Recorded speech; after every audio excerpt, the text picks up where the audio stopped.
3 faulty Amiga mice. I didn't win these on eBay.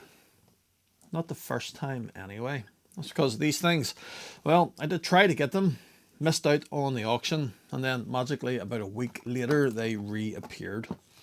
So I can only assume that whoever bought them originally, a Logic 3, a Tank Mouse, and this Quick Shot, whoever bought them originally just wasn't able to get them fixed. So it's probably not just a faulty cable. There might actually be something wrong with these.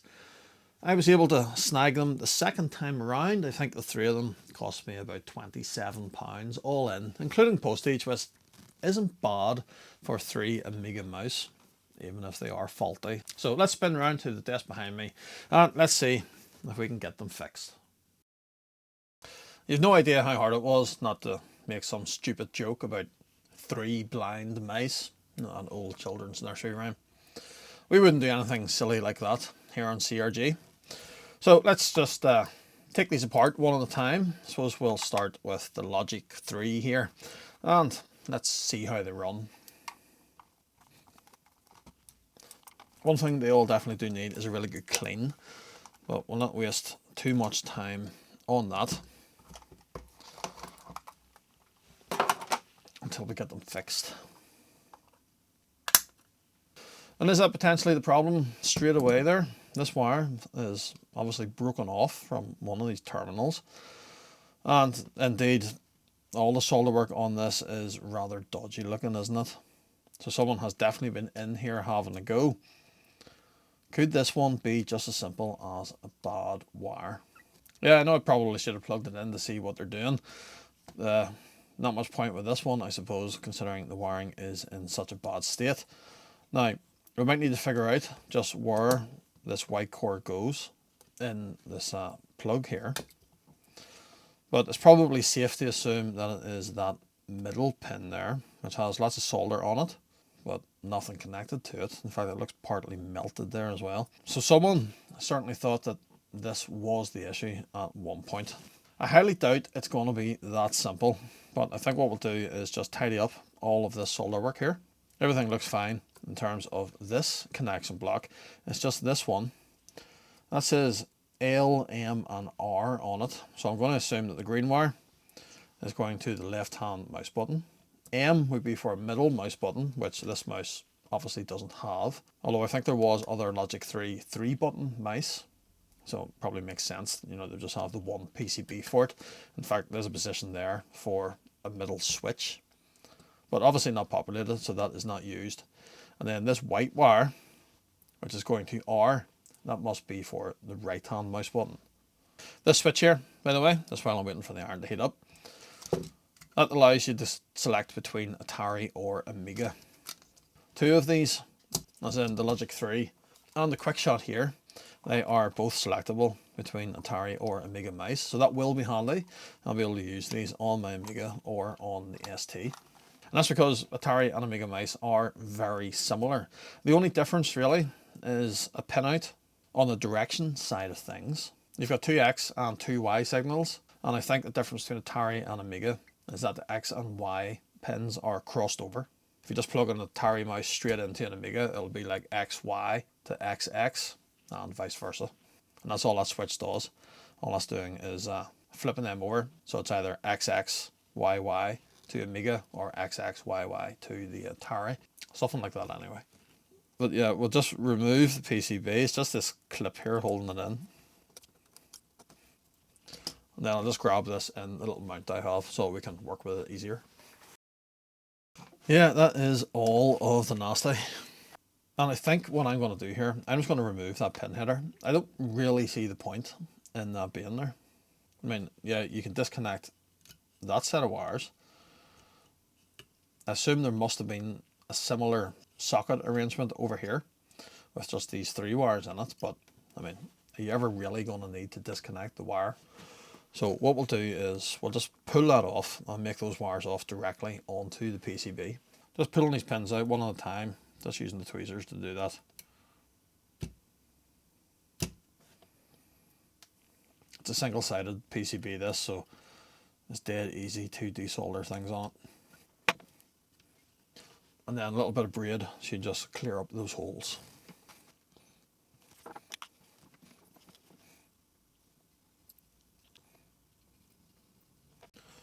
There we are. We'll just trim this down as well, just to get rid of all that nasty looking solder and wire there just at the end. And we'll strip a little bit of it. And the grey wire here, that was into that second hole along there, which isn't marked, but if we look on the bottom side, you can see that it is connected to the first pin on that header, which is a ground. So it's just a ground.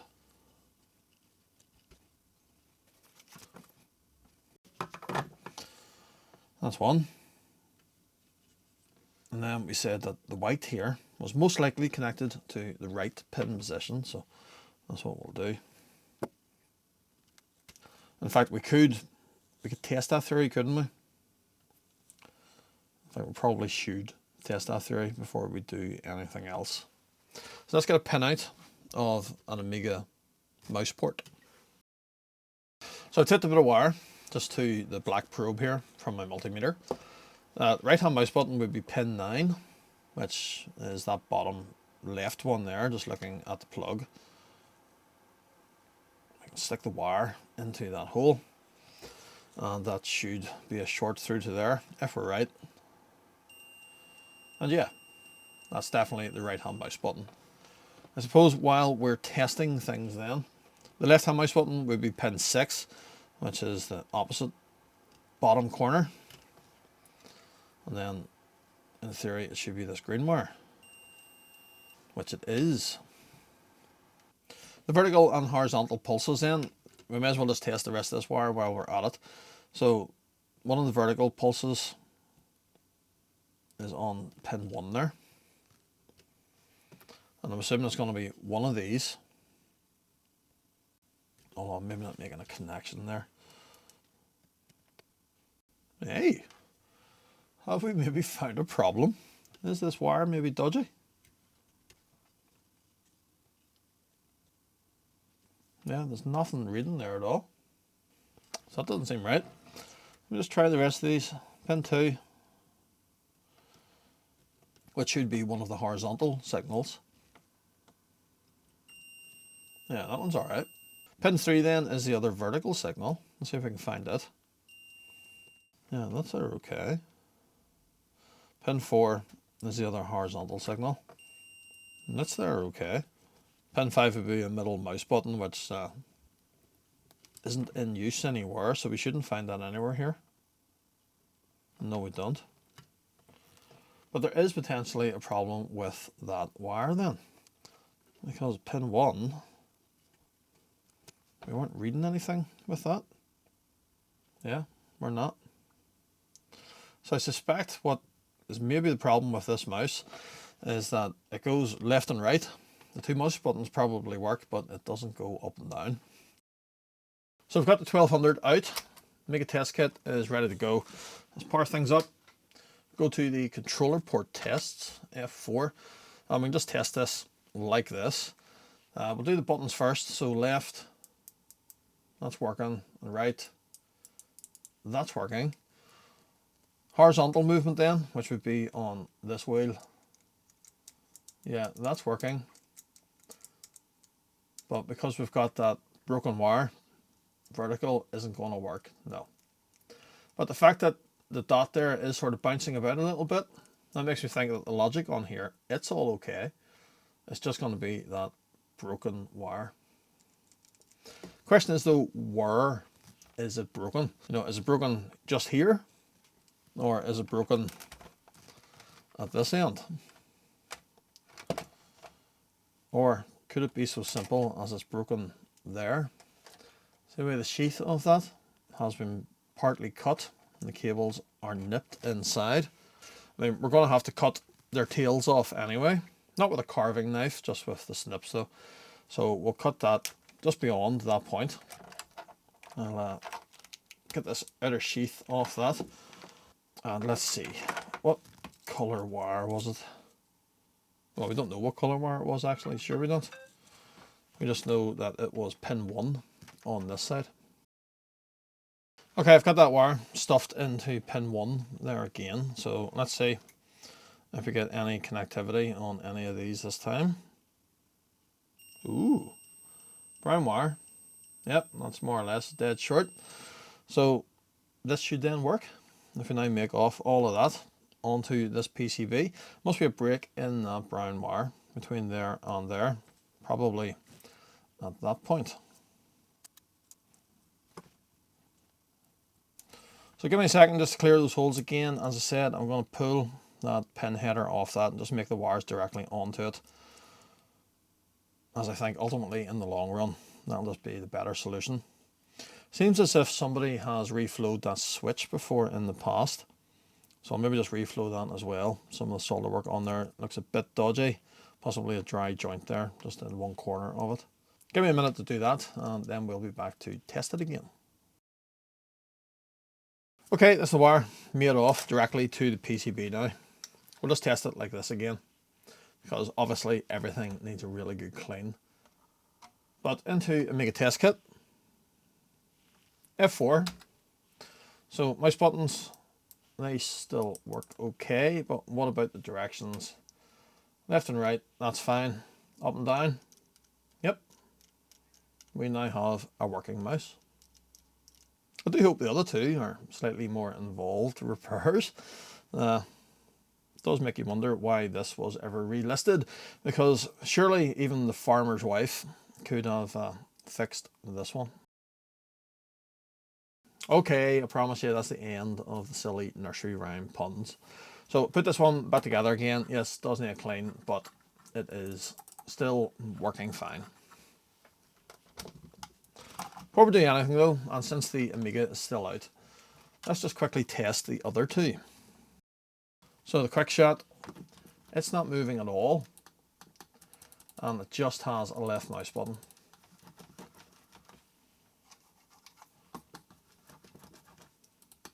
So possibly broken wire, although it need to be multiple broken wires. That right hand mouse button just doesn't feel right, so possibly a bad switch. I suspect on this, the controller IC or the logic in it, whatever it is, I suspect that might be bad. What about the old tank mouse? And yes, you shouldn't really be plugging these things in with the power on. It is possible to accidentally short something if you are doing it. I'm just trying to be careful though. So again, we've got two working mouse buttons this time, but no direction at all. So yeah, it does seem as if there's something more faulty in these two. We'll leave the tank mouse to last, because statistically speaking, from a YouTube algorithm point of view, you're more likely to want to watch the tank mouse repair, since it's a genuine Commodore product. Put that at the end, it potentially might help video retention. YouTuber. Or something like that. So let's get into the quick shot. Let's see if we can figure out what's going on. This time the logic of it is slightly different. We do have an IC this time. Last time it was just a series of transistors. This is a TC4069UBP, so that will be handling the left and right movement. If you remember though, this one had a working left hand mouse button, but a broken right hand mouse button. It's got a missing right hand mouse button, so yeah, that was never going to work. Someone has obviously been in here before. Let's see if there's any carnage on the bottom of the board. And other than said missing switch, no, I don't see any signs of any rework. Now, I suppose the easiest thing to do would be to fit the switch. Do I have any of those? Well, I don't have one in my box of switches, but I might have one in either this serial mouse or this serial mouse. If it is in here, we can just borrow it for now. These serial mice have been lying in the drawer for years, unused. I just use a PS2 mouse on my all of my old retro computers. And yeah, it's looking promising. That does seem to have the same sort of footprint as that switch anyway. Same sort of size package, body. So how about we just pull one of those out? And I suppose what we'll do is remove the middle mouse button. At least that means this 3-button mouse could still be used just as a 2-button mouse. I honestly don't think I've ever used a 3rd button on a mouse on any retro system. I do use the 3rd button on my mouse in work every day, so I do a lot of work in AutoCAD, and with that the mouse wheel is used to pan around the drum. But all I ever use these retro machines for is just a bit of gaming, and you certainly don't need the middle mouse button for that. Again, just a single-sided PCB, so we should be able to desolder this just with a bit of braid. And there it is. So assuming that this is just a straight opposite to the left-hand mouse button, the switch would be on the outside. And in fact, I think that is indicated by the silk screen, just with that extra line there going through that outside hole. So that'll go in like that. I'll just solder the middle pin, then we'll reflow it while pushing on the switch just to make sure it is fully home to the PCB. That's it now. Then I'll do the other two. So in theory that should be 2 working mouse buttons on that now. But why is the direction not working? So I've got the 1200 back and we've put it into Amiga test kit again. F4, let's just check our other button. And yeah, that is now working. So we do now have 2 mouse buttons again, but the directions were not working. So yeah, something is definitely not happy here. Could it possibly be these photodiodes? Or maybe just one set of them on each side? To test that though, I'm going to turn the lights off. Or at least dim the lights down. Because what I want to do is try and use the camera on my phone here. Those things emit ultraviolet light, which we can't see, but the camera on your phone can. So if I bring the phone in there and try and just block any residual light with my hand around it. Hopefully you can see those little purple dots.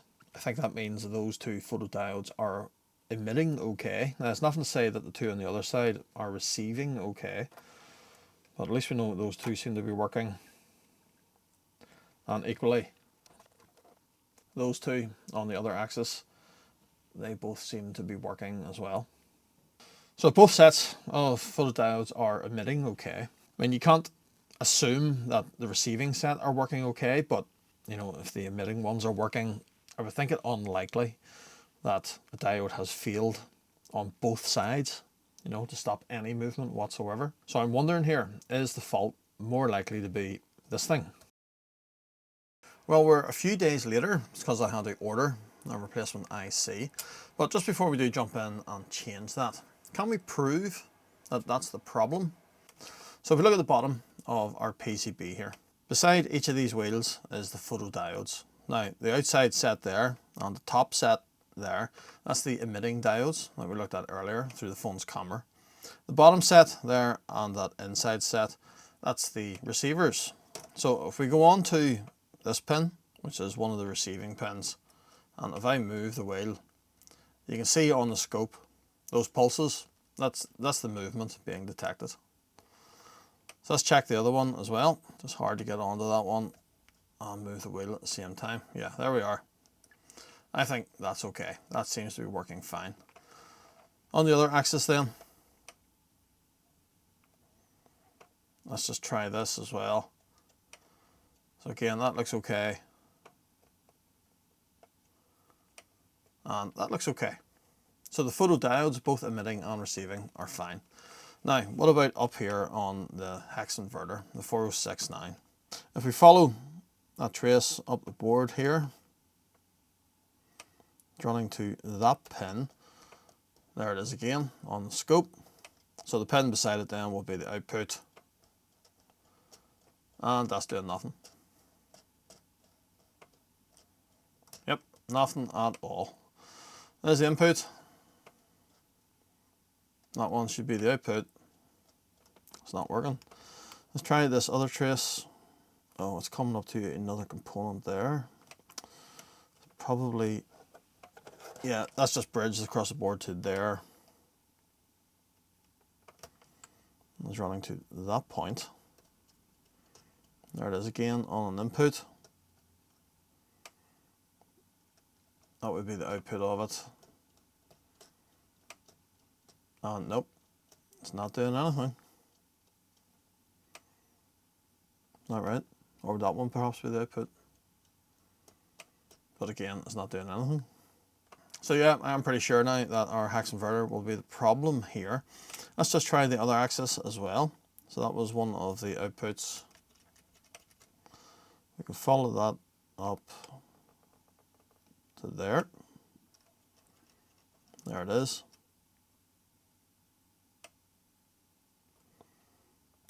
And that pin would be the output of it.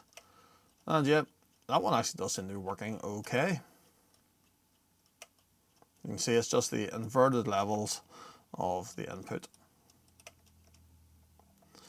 The other one then, the last one, you can follow this trace up to that point. There's the input again. This pin would be the output. But again, that doesn't look right. It is inverting it to an amount, you know, it is trying to work there, but the levels of it are just not right. You can see there that those troughs that are appearing as in the inverted level of that input, they're not getting pulled right down to ground. So yeah, I'm pretty confident that the problem with this one is our hex inverter. I'll get that swapped out and then we'll try it again.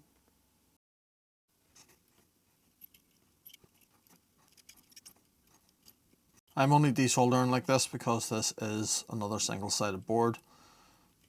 You wouldn't really want to try desoldering on a dual layer or multi-layer board with just braid. There's no way you'd be able to clear the holes properly. This new chip is labelled CD 4069. The old chip was labelled TC 4069. What's the difference there? Well, that's just a manufacturer's mark. TC is Toshiba Corporation. CD, I'm actually not sure. Might be Fairchild. But the point is, it doesn't really matter. Just as long as the number is the same.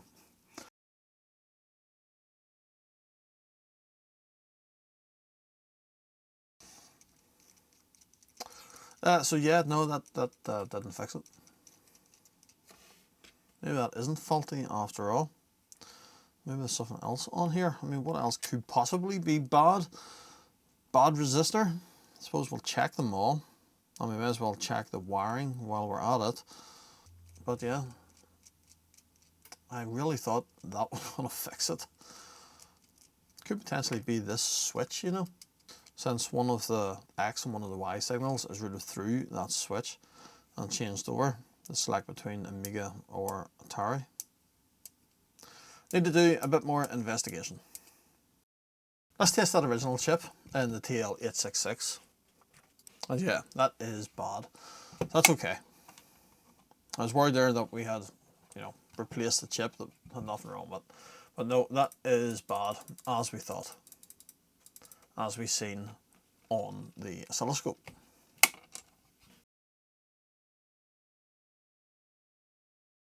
Right, reflowed more or less everything on this board. There were a couple of cracked solder joints, so fixed all that, didn't make any difference. Even went to the trouble of removing the new 4069 that we fitted, just to test it in the TL866.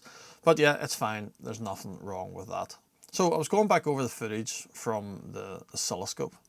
And when we were looking at that earlier, the readings that it was given was almost as if it was working, but the levels were quite low. For this to work, it needs to be up around 5 volts. You know, all the logic in your Amiga works at 5 volts, and we were well below that.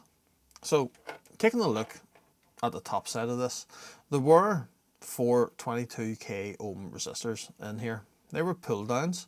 So I wonder what would happen if we weakened them. I've taken the 22,000s out there, and I've fitted 47,000 ohm resistors. So we've weakened it by quite a bit, but like that, if we scope one of the signals going out now, you can see there that that is getting up to about 4.5 volts, and that we are getting a nice even signal on that. And that's the same across all 4 of the outputs. In fact, if we now even switch to the capture card,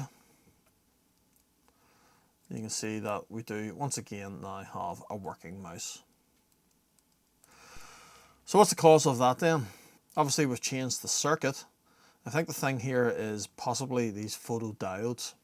While we did see that they're working okay under the phone's camera, maybe just not working as good as they should be. They're maybe a bit tired, but by me increasing the resistance on those sets of resistors there, thus reducing the pull down on those signals, that has obviously got it working again. I think that is just allowing for these diodes being that little bit tired.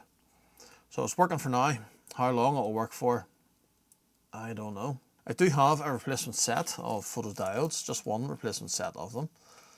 The thing is though, if I'm being honest, I'm not sure if all photodiodes are created equal, or if I would need to get one specific to this mouse. If anyone does know, maybe let me know. Happy enough to call this one fixed though. So let's move on to the tank mouse. So let's remind ourselves of the problem. We have working buttons, but we've got no movement. Very similar to the last one in that the mouse cursor, or that dot in the middle of the mouse symbol there, it isn't moving whatsoever. So is this going to be bad photodiodes, or is this going to be a bad IC? We have a different IC in this one again, an LM3339N. A couple of capacitors as well, so maybe worth checking out those. But in the first instance, let me grab my phone and we'll try our little test on the photodiodes again. So again, on those two, they do seem to be working, and then these two over here, yeah, they seem to be working as well.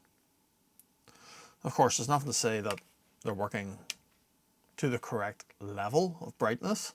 I mean, I do think that is the problem with that other one we just fixed. I do think the photodiodes in it are looking a bit tired. But is that going to be the problem here, or is it just going to be a simple case of our LM339N? So the levels on this one coming out of the photodiodes are even lower than the last one. We're only at 500 millivolts per division there on the wee scope. And we're only getting a maximum there of about 112 millivolts. That one's a little better, at about 130 millivolts there, but still very low. So it seems to be pointing towards bad photodiodes on this one, or so I thought. And I'm just starting to take it apart to clean and spot the difference between these two. There's like a shroud, that's this thing. It sits over the receiving LED, presumably just to shroud it in darkness so that, you know, it can work better. But it only looks through these two little slots. Not sure if you'll be able to see it on the camera or not, but those are very small. I would say they're maybe 0.5 millimeter wide. With this out though, the vertical movement all of a sudden works. So it's maybe not the receiving photodiodes that are feeling tired. It's probably the two emitting ones. Although with this shroud out of the way, it's allowing enough light through that it just seems to work. So I wonder if we remove this one as well. Yeah, magically with that removed, the horizontal axis is working as well. So that's an easy fix. Just take those two bits of plastic out and we have a working mouse again. Not just that simple, unfortunately. With a little hole just cut into one end of that, through which the shaft that this whole thing rotates on, it sits in. So without this, that's just flopping about. It isn't going to work right.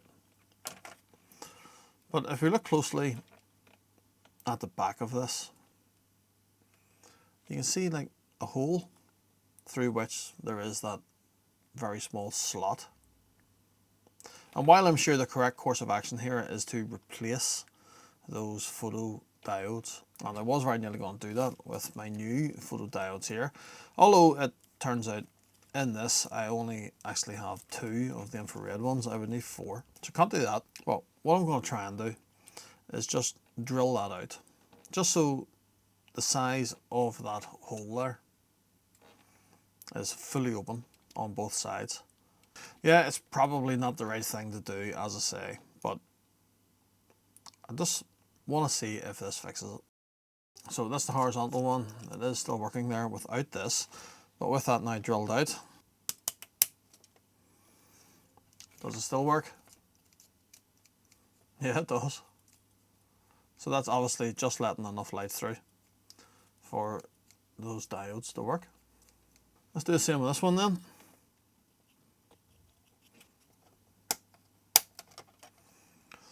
And is the vertical axis still working? No, not quite. Horizontal works, vertical isn't working. It wants to, but it just can't. So the diodes on that side just must be done. I wonder, should we try and replace that set of them just on this side with those new ones I have? And let's see if that's enough to bring it back. Okay, 2 new photodiodes fitted on the vertical section of this. And yeah, that seems to have fixed it. So vertical's working and horizontal is still working. I think that's 3 working mice. Well, there we are, 3 mice returned to full working order. Give them a bit of a clean as well, and they came up really well. A little bit of yellowing on the back of the tank mouse, but that's to be expected. I'm not too worried about it. I'm not going to try and do any retro brightening on any of this. So just a faulty cable in the end on the Logic 3. The tank mouse was really just those dodgy photodiodes, and then the quick shot, again, dodgy photodiodes, but more that 4069. And the one thing that I have definitely learned today is that said photodiodes, they are obviously a consumable item. Because taking a tank mouse, for example, there was otherwise nothing wrong with this, but it just must be the case that those things must lose their ability to output with their age, which ultimately causes the mouse to stop working. The 2 electrolytic capacitors that were in there, I swapped them out as well, but didn't bother putting that in the video. You've seen me change plenty of capacitors before in the past. So that's going to be it for this one. Hopefully you enjoyed what you've seen. Yeah, I know there's an option there to fit an optical mod or an optical board inside this tank mouse to do away with the ball, but I'll be honest with you, I rather like the ball in these retro mice. It just feels right, you know, it gives it the correct amount of weight and whatnot. Plus they're not heavily used, so I don't really see the point in spending the money on the optical board when we otherwise got it working. But yeah, that's it. Thanks for watching, and I'll see you next time.